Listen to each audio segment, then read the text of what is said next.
Welcome back, everybody, to the BettorOff podcast. What episode are we on now? Is this 14? I think it's 14. 13? 13, 14, one of the two. We're a tween. That's what we are. Yeah. We're teens. One of them is the age of consent in Mississippi. Okay. Starting off hot. But we are here today talking about some F1. We are breaking down the French Grand Prix and taking a look forward at, I don't even know how it's pronounced, Steiermark Grand Prix? Steiermark. Yeah, I got nothing on that one. It's the Austrian Grand Prix part one. There's going to be two of them this year. Yeah. So, yeah. No one knows how to pronounce that. Steiermark. Or by no one, I mean me and Alex. But like I said, Steiermark. This is BettorOff podcast. We are BettorOff. Alex, do you want to tell them a little bit about who we are before we get into this? I think they know about us by now, but let's launch into the quick one. We're a mobile application, sports wagering focused. You don't bet on our app. You actually find out who knows. All of the data, all of the stats, it's all trackable, sortable, visible. It's free, dagnabbit. ROI, units gained, weighted win percentage. And that way, when people say that they know sports betting in Formula One or NBA or NFL or NHL or whatever the heck else, instead of just taking their word for it, you can look into their profile, you can see how good they actually are. And if you're good, you can start your own chat. They can check you out and you can turn it into a pro channel and make money doing it if you want to. Or you can just share your thoughts and opinions. It's social networking, it's community, it's sports, it's betting. It's all of the things that are fun. We're adding balloons and monster trucks and my niece who's adorable. All of the good things in the world, it's all there. Peanut butter M&Ms, anything you want, we've got it right here at BettorOff. That's what I like to hear. All right, so we got to do this one fast. We have two races to cover. Do we want to talk about your place first or my place?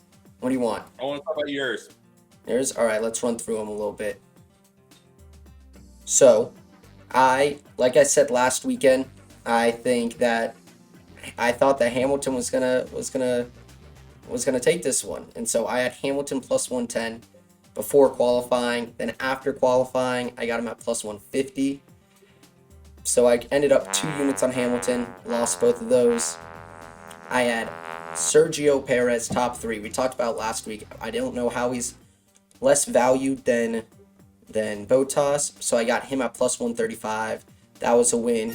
I kept on with my Vettel top 10 bet at minus 140. That one was a win. My ongoing bet of both Haas's to finish the race at minus 150 was a win. And then our season-long bet of over 16.5 cars to finish, minus 170. A little bit juicy, but it was a win. I ended up going 4-1. It was a huge win. A huge win. It was a 20. It was our first full field finish of the season. Yep. So I ended up 4-1 for a unit, 1.3 units. About those bets on Hamilton kind of kicked my ass, but honestly, I'm never gonna be mad taking Hamilton at plus 150, starting second. There's a good chance that he wins that race, which is something I want to talk about, that Red Bull finally out-strategized Mercedes. So not only did Red Bull out-strategize Mercedes, but Vettel seems to have outdriven Lewis, right? Vettel gave Lewis the lead on turn 1.5. And then Red Bull masterfully performed the undercut, and when Mercedes brought Lewis in, they thought they were going to have enough time to get him out back in front of Verstappen. They were wrong. Lewis comes out behind Max, and to the surprise of everyone who was under the impression that the AMG was going to beat the crap out of the Honda engine, Lewis just never had the juice to get back up on Max.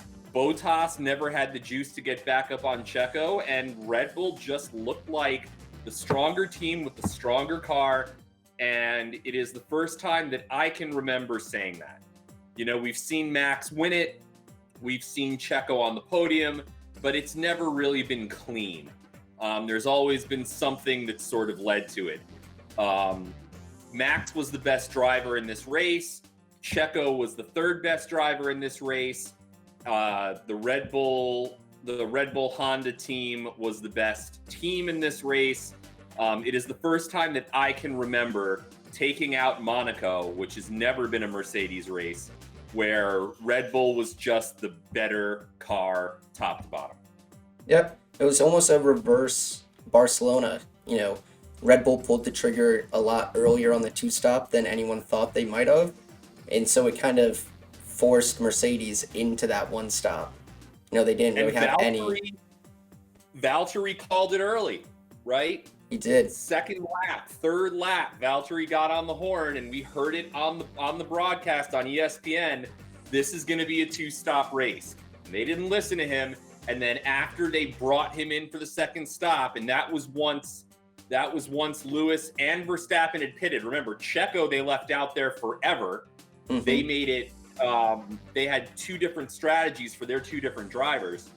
But by the time Bottas had his second stop, that was it. His shot at the podium was gone. And that's looking dangerous. This is what we've been wanting to see for the past few years from Red Bull's second driver. Someone who can force Mercedes into uncomfortable situations, right? And there it was. Yeah, like Perez had Bottas covered off the two stops so they could have hit him just in case. It was really good racing, really good team racing from Red Bull, and God, I hope it keeps up for the rest of the season. Yeah, because it's so much more interesting, and we're gonna see it when we talk about the Schmermergermark Grand Prix,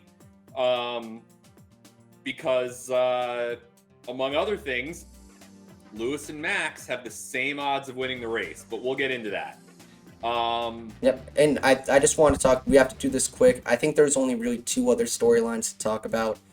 Big ones. It was McLaren and Ferrari kind of having opposite weekends, right? So Ferrari looked really good qualifying. Sainz in 5th, Leclerc in 7th. McLaren looked a little iffy compared to their recent form in qualifying. 8th for Norris, 10th for Ricciardo. But then the race comes. Lando finishes 5th, Danny Rick 6th. Then Leclerc 16th, Sainz 11th. It's almost just like 5 steps backwards from Ferrari to last season. Every time you looked up, it was somebody passing Charlie. It was not a good look for the Scuderia. It was not scooterific. Not scooterific. Maybe we jinxed them with the coining of that phrase. Yeah, that was they got McLarenized. Yep. All right. So let's run through your picks. Let us walk us through them. What'd you think? Yep. So I had me a good week. Hamilton to win. I held it at 110. Lost that one. Checo on the podium, same as you, won that at 135. Both Alpines in the top 10 plus 200 lost that. Really tough race for Esteban Ocon. Not sure what that was. I liked the run from Fernando Alonso. I still think he's a valuable driver. You're going to see that in my picks for the Fleur-Mark Grand Prix coming up this week. No safety car, plus 125. I stole that from you, even though you forgot to bet it. Although to the other end, I didn't steal your Ferrari bet, which you also forgot to bet, and that saved you money. So it's kind of a wash for me. Yep, it's kind of a wash. I mean, you watch that race, and the track is literally, the runoff areas are so wide that you can't even see the wall. Yeah. It's insane. You're both Haas to finish, which I'll be honest, you know, it took 3 weeks for you to talk me into that, but that's a strong one. Especially at a track like this. Again, yeah. You know, the Haas engines and the Haas engines have not shown any reason to blow up. Schumacher and Mazepin, who clearly aren't contending, have both shown that they don't have that sort of Yuki Tsunoda-esque thing of driving into a wall when there's no wall to drive into. So, you know, both Haas to finish. It's tough to argue against. Over 16.5, minus 170 is as juicy a bet as you were ever going to see me pick. But We like it. We love it. We want more of it. All 20 cars started. All 20 cars finished. That was a win at minus 170. I went 4-2 for plus 1.85 units. And since we all know that I bet $80,000 per unit, this was a good week for me. Big week. Huge week. But right. And I said both Alpines to lose. I don't know what happened with Ocon. Home track, but he just didn't look good. But at plus 200, I'm still not hating that. You know I love me some plus money. So let's move on to this week at the Flabberba-Durban Grand Prix at the Red Bull Ring in Austria. I assume that Mercedes Petronas principal Toto Wolff has an underground lair directly below the Red Bull Ring because even though he is Mercedes, he is Austrian. All right, so Harry, why don't you bring us through your picks in the Godurban Grand Prix? All right, well, you know how we always start. We start with who's going to win, the biggest bet there is. I think, the only bet for Americans, because that's all we care about. America. If you're not first, you're Nikita Mazepin. Exactly. You're a Russian. So you took some of my bets last week. I think I might take one of yours this week. The hedge of Lewis Hamilton, Max Verstappen, plus 125, plus 125. I mean, it just looks like such a two-horse race. They both crashed for Perez to win, and then besides that, they're the only two winners, right? It's I think, a no-brainer. I don't think you can say which one of them is going to be more in the zone this week, I guess. Red Bull's been looking dangerous. You got to remember that's without their flexi wing in France on a very right. Well, so let's power-based circuit. Let's take a second and talk about how the Red Bull ring compares to the French track as far as layout and which engine and which car theoretically should benefit most. Well, this track, you know, it's basically 3 straightaways separated by 2 corners for the first 2 sectors, and then just, you know, 5 or 6 corners thrown in there at the end. It's going to be the fastest lap time of the year. So really, it's going to be another power-based track. It's going to be a heavy DRS trains, lots of passing. I'm looking forward to it. I would, if you talked to me last week, I would have said Mercedes, but right now, it's just up in the air with me. I don't know if Mercedes' strategy screwed them or if the Red Bull engine is close enough that Max outraced Lewis. So that's why I'm leaning towards the hedge. I don't know if I can give any one constructor, much less a driver, an advantage. So it's going to be the hedge for me this week. Yep, I'm with you. Plus 125 each. I'm laying big on this. I mean, this is Max and Lewis versus the field. It's a no-brainer. Yep. Let's talk about the top 3. We've got an interesting one here. We've got some value. We've got 2 guys, obviously Max and Lewis, top 3. We've got Max at minus 350 and Lewis at minus 300, which is interesting, but it doesn't matter. But then you've got Valtteri at plus money, which is the first time I can think of seeing Valtteri outside of minus money for the podium in a while. You and I agree on this one. We like Checo at plus 120 for the podium. Yeah, I after last weekend, after Baku, after Monaco, I still don't understand why Checo is valued, has more value than Bottas. I don't know. We've seen that he hasn't been struggling. I think because they still assume that there is always a better chance that Checo crashes out. Valtteri's going to finish the race. That's fair. That's a fair point, but between those 2 drivers, I'm taking whichever one has the better value. And it so happens that the one with better value here is the one that I think is going to do better. So lock in Perez for me. Top 3 plus 120. I'm liking it. We agree with that one. The worst one that I'm seeing here is after his is the Ferraris at plus Charlie Leclerc at plus 350 after what we saw last week is insane to me. You know, we gotta hope that they can bounce back strong, Yeah. and we'll see. But seeing any of those cars on top 3 doesn't make sense. Once we start talking about top 6 and top 10, we can talk about the McLarens and the Mercedes and the Ferraris, but the top 3 is really just, barring lightning strike, the metaphorical lightning strike, or the real lightning strike, who knows? We're talking about Checo and Val. Yep. Let's move on to the top 6 finish. We have different picks here. You think that in our notes, Danny Rick and Sainz are, quote, the only value. I happen to disagree. I do agree that Danny Rick is value. I don't think that Sainz is value, but I also have another sleeper. So walk us through Danny Rick and try and sell our fans on how you think that Carlos Sainz is value top 6 at plus 135 after last week. Well, I'm going to start with Carlos Sainz. I don't think one race can really hurt a constructor that much. Like, after Monaco, you wouldn't have said, oh, there's no way Hamilton wins or places top 3 in Baku. No, but Monaco is such an outlier of a track. The Flamengo-Durban Grand Prix, the track is a lot like last week's track. They run relatively similarly, whereas nothing is like Monaco. I think Ferrari, I think a big part of it was strategy last weekend. It just kind of seemed like they didn't know what they were doing out there. But after the season we've been seeing them put together, I think that Sainz at plus 25, 35 is a fair play.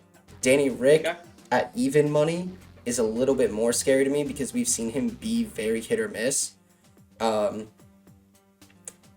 after not a great Baku, not a great Monaco at all, Danny Rick at even money, like you said, it's a similar track to last weekend. Maybe he's getting in tune with that car, the new chassis that they've given him. I'm excited to see what he does. The changes they're making on a week-to-week basis, it seems. Yep. So I think that's a fair price for Danny Rick. I wouldn't go anywhere near Leclerc or Norris. Way too much juice on them. And then the next one, Gasly, I don't see it. So I don't mind Gasly at plus 190. You're getting 2-1. I don't mind it a little bit. My value is me coming back to who I loved at the beginning of the season is Vettel at plus 350, who has been steadily driving better. I certainly don't like him for top 6, but at plus 350, that's a lot of value. I might drop a unit on Vettel for plus 350. But what I think I'm going to do as far as this one, I'm going to wait on qualifying for the top 6 bet and potentially for the top 10 bet. Because again, this is such a speed track that I'm going to be interested to see what the Astons have. Let's talk top 10. We have 1, 2, 3, 4, 5, 6, 7, 8, 9, 10, 11 minus money for the top 10, which is far better than last week when we had 13 drivers at minus money for the top 10, which led both you and I to almost entirely fade it. I dropped some money on Alpine. Ocon absolutely just dicked me, and I worry about him. But now this week looks better. You like the Astons and the Alpines both having value top 10. So I think we've seen that these cars have grown into themselves this past season. But what really interests me about this, I've bet both Astons to finish top 10 and hit it, is the veterans having more value than their younger counterpart. You have Lance Stroll at minus 135 and Vettel at plus 120. You have Ocon minus 135, Alonso plus 135. I would argue that the veterans on these teams are out racing their younger counterparts. Alonso had a solid race. I mean, from 9th to 8th, it's not headline worthy, but it's a solid race. Vettel in the top 10 again last week as well. At plus money, I think these two are great value plays, and I'm probably going to throw money on both of them. Yep, I like Alonso and Vettel too. We agree here. And Alonso odds have gotten worse since last week. Yeah. I don't get it. Which is very odd. And it speaks to maybe them just thinking that there were some rare, it might not be about the car, some rare strategy mistakes. Yeah. So I saw a new bet this week. It was both drivers top 3. I'm waiting for that both drivers top 6 bet to come out. Hopefully they give it to me. But I just don't see value in this bet. No. It's never going to be anyone besides Red Bull or Merc, and they don't give you enough value. Like Red Bull is plus 150. To not just choose the drivers, right? To not just choose Checo for top 3. Yeah, Checo top 3 is at plus 120, so you get 30 cents more. But then there's also the crazy variance of Verstappen. You never know what's going to happen. Now you're worrying about the reliability of two cars, the aggressiveness of the other driver in Verstappen. I don't see value here. I just thought it'd be fun to throw it in. You know what? I'm changing my mind. I think that if you like Checo for top 3, then you gotta like plus 150 for both of them to finish in the top 3. I'm actually changing my mind here. And not only am I changing my mind, I'm taking my money off of Checo top 3 and putting it on both Red Bulls top 3. So Checo top 3 was plus 120. Plus 120. I'm taking my money off of that completely and putting all of it onto both Red Bulls top 3 at plus 150 because I have that kind of faith in Max. I like the extra 30 cents. I like Checo. I'm changing my bet. I'm taking it off of Checo for the podium. I'm putting all of that onto Red Bull top 3 plus 150. Okay, I like it. And you know what? I don't mind a hedge here because that's something else you can do here that you can't do. Well, actually, you could do it. You could do it for Valtteri top 3. But you're getting even better Mercedes odds if you like Valtteri top 3 for the podium, plus 175, where Valtteri's only plus 110 to finish top 3 himself. I wouldn't mind a little bit of a hedge there. I don't mind that hedge as well. A Red Bull Mercedes top 3 hedge is really the same as your Lewis Max winner hedge. It's just taking the top 4 drivers. Actually, I am going to do that. I'm going to hedge that. That's going to be my other hedge. I'm going to hedge plus 125 for Max and Lewis to win, and I'm going to hedge Red Bull and Mercedes top 3 plus 150, plus 175. I like those. It's safer, and I just don't see who the heck else is jumping into the top 3, barring Carnage. All right. So now let's go to both drivers' top 10. This is an iffy one for me. Ferrari minus 175. Like I said, last weekend can't define their season, but that scares me way too much. AlphaTauri at plus 175. I just don't. The consistency isn't there. Yuki Tsunoda scares me too much on a week-to-week basis that he won't just drive into something. Yep. So where I think there might be value is both Alpines to finish top 10 at plus 225, or both Astons top 10 at plus 250. Yeah. I think that there's enough value there that I'm considering putting down maybe half a unit on each. I'm gonna clear this. I'm gonna fade this. Any money that I would put down on this, I still like on that top 3. If you're gonna hedge, I'd rather hedge the Mercedes and the Red Bulls at not quite the same odds, but still good odds. The Yuki Tsunoda scares the bejesus out of me. And man, was that a bad race from Esteban Ocon. I know it's just one race, but wow, did he look bad. You're going to be looking for some bounce backs. Yeah, I guess. Let's talk safety cars in VSC.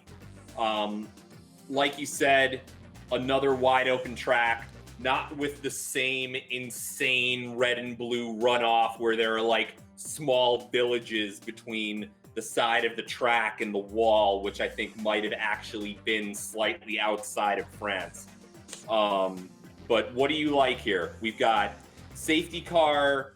Safety car, yes, is minus 300. So they think there's a real good chance at a safety car, but no is plus 220. What do you think about the real safety car numbers here? Because they seem to think one's coming. So we're going to talk about this just in a few minutes, talking about how many drivers have finished this race.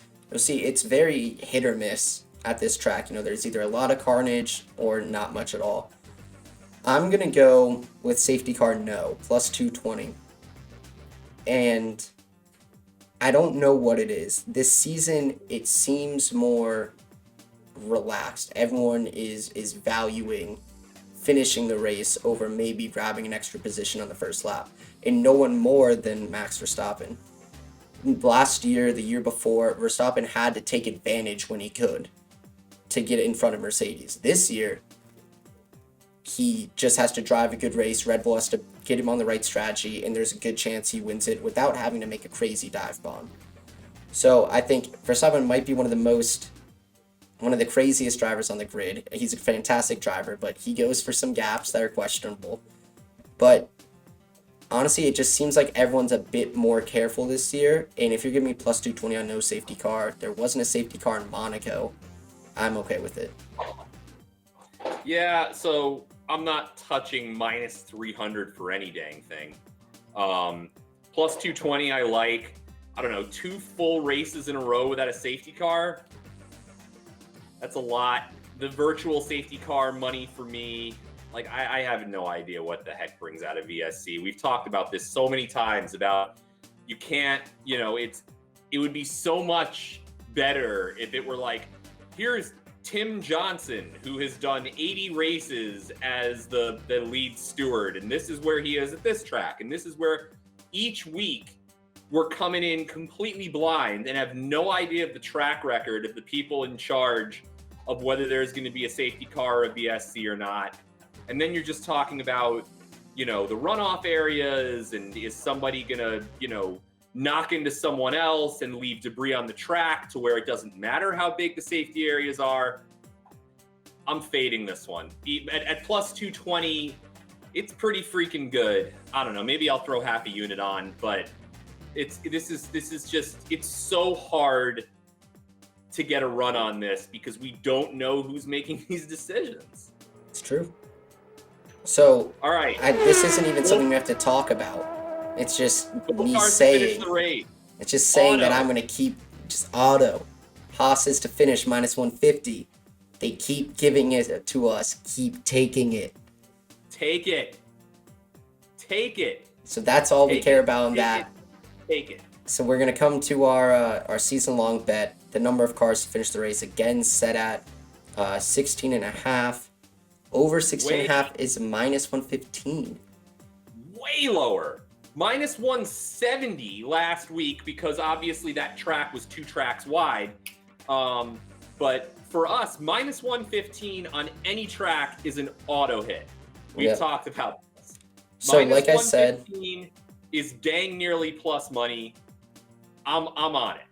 So like I said, it's been hit or miss, this track. So we had 2 races there last year. 12 cars finished one, 17 cars finished the other. And then the rest of the races in the hybrid era adjusted a little bit for how many cars were running. 20, 15, 16, 18, 14, and 17. So that's an average of 16.1 cars finishing, and then 50% of the races had over 16.5 cars. Honestly, so it's priced exactly right if you think about it, right? It's just about as heads up as you can get it.